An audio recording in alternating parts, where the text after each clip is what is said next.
So, ladies and gentlemen, we're ready to start with the post-match final press conference of the winning team, Portugal. We are glad to have here next to us, you can see, the head coach of Portugal, Fernando Santos.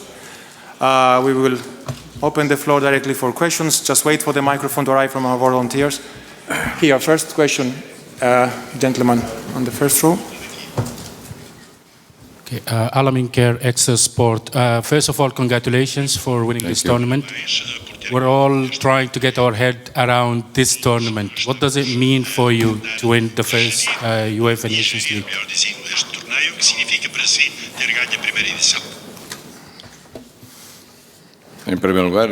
First and foremost, allow me to thank God. Today is a particular day, and I'm very thankful for God's Spirit for guiding and lighting us. Furthermore, I'd like to thank my players for their excellent performance. This was their win, their work, their commitment, their passion, their capabilities, their qualities, nor should we forget the Portuguese Football Association and all they've made it possible to us so that we can continue pursuing our dreams. More personally, allow me to dedicate this win to my family, particularly my mother and my brother-in-law, who are in poor health, and I hope that this will encourage them to recover their strength. In answering your question, this is indeed a first edition of this tournament. I'm sure that this tournament will become a classic because it is a tournament where the entire European family plays, and to be the very first winner is something that will, of course, go down in history. It is for us a joy shared by the Portuguese people. It is a joy to have won the first edition, and it will go down in history, but that's all it is. Now we must continue to work and to pursue further goals. Control in the middle, gentlemen. Ricardo López, del 9 y medio. Fernando, congratulations. I saw William Carvalho watching Frankie de Jong.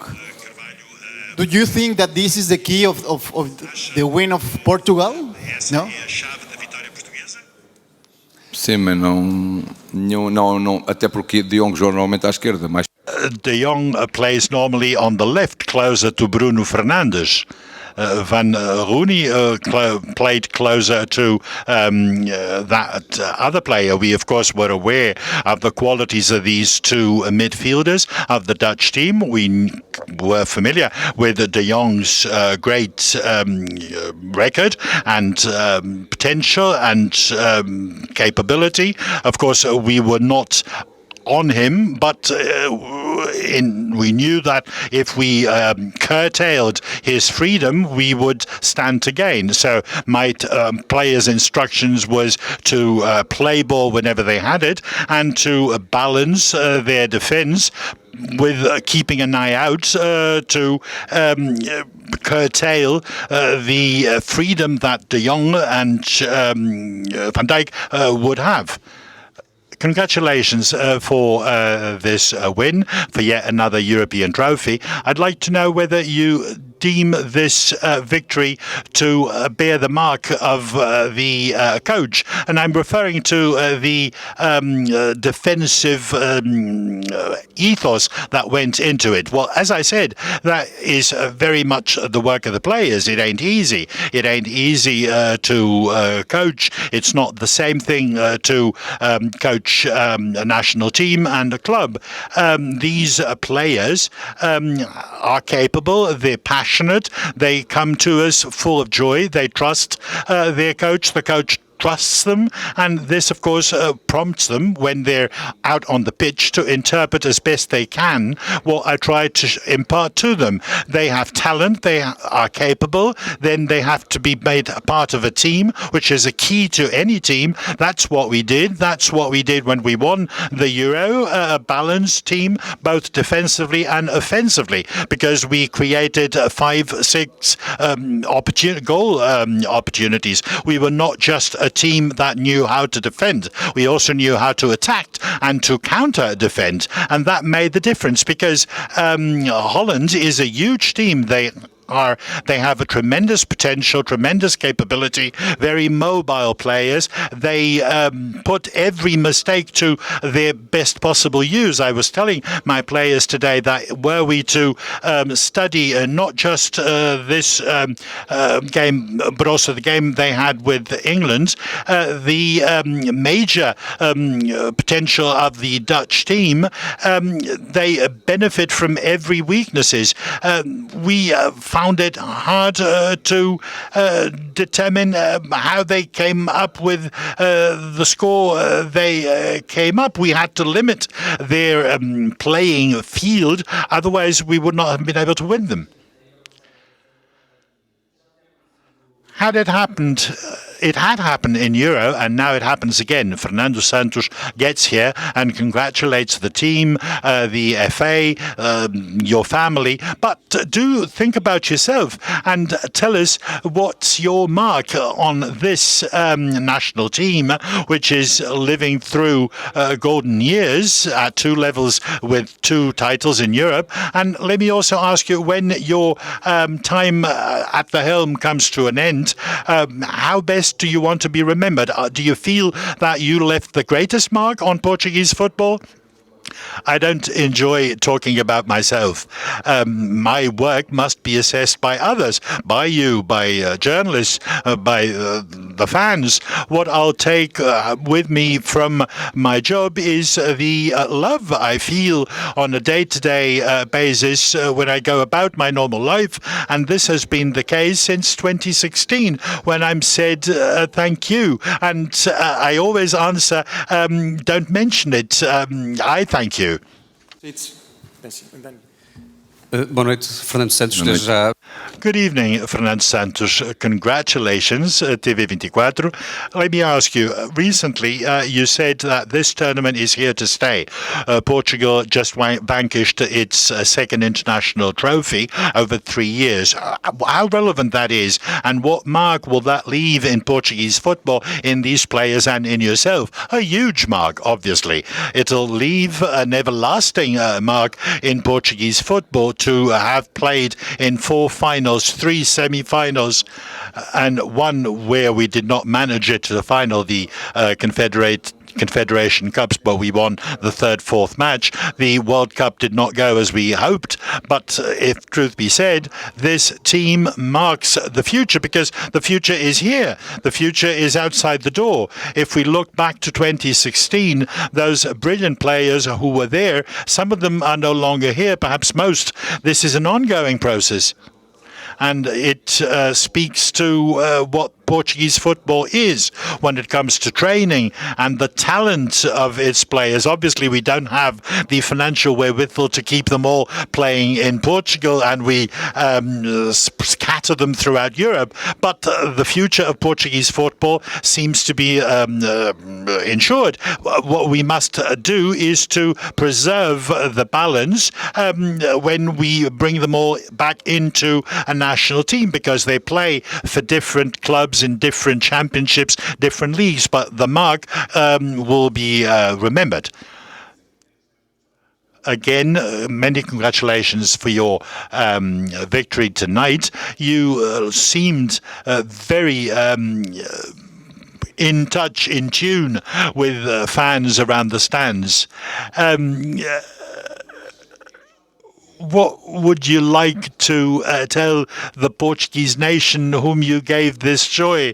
I've said this joy was for them, and my thanks go to them for their constant support, and for the fans. Obviously, we may not even agree with what fans do and how they express themselves, but fans are essential. At one or the other moment during the game, things seem to be simmering down, but the fans brought us back up again, and the team responded. The team prompted them, and then they prompted the team. The national team is a manifestation of a nation more than clubs, despite the major feats of Portugal clubs. But the national team is there for the national population, for the people of Portugal. Today is the eve of the National Day. Tomorrow, across the world, that day will be even sunnier. sunnier, not because it wouldn't have been sunnier enough, because Portugal is amongst, if not the oldest nation in Europe, but of course a winning nation has a even more sunnier National Day. And thank you very much, and please have fun, as I will. João Pedro Silva, RTP, the Portuguese public network. I just spoke with the President of the Republic, who said that the national team is increasingly a uniting factor amongst all of the Portuguese, despite the difficulties in their daily lives. Do you believe that this onus is on your shoulder? I'm very happy at hearing the President say so. He said it to us, and he told us that he will be leaving shortly for Cape Verde to commemorate the National Day. I am very happy at listening to him say so, because that is my goal in life: peace, unity, cooperation, furthering global national ambition and objectives. I couldn't hope for anything better than peace and harmony amongst all Portuguese. Yes, thank you. Senhor Fernando Santos, Fernando Valenca de Barro. Metro Brazil, first and foremost, many congrats for your victory. 2 years ago, perchance, I was there when you also had another victory, one that cost you a lot more blood than this time round, I think. In this game, Portugal took the initiative. This time round, Portugal took the initiative. Was that the reason for spilling a lot less blood than you did in Saint-Denis in 2016? Well, we always play against somebody, and our opponent conditions the way the match unfolds. In Saint-Denis, matters were different. France was the host country. There was a very heavy psychological load on the shoulders of players. It's only normal for the match to have run differently. But I remember that from 20 minutes into the match, Portugal became the best team, because the winning team must be the team that plays well. I'm not referring to handsome or ugly. I only use that for painters or art and not for football. But something I do know, if you want to win, you have to play well. And if Portugal won, it had to play well. Whether it was handsome or less handsome, I don't know. Boa noite, Mr. Francisco.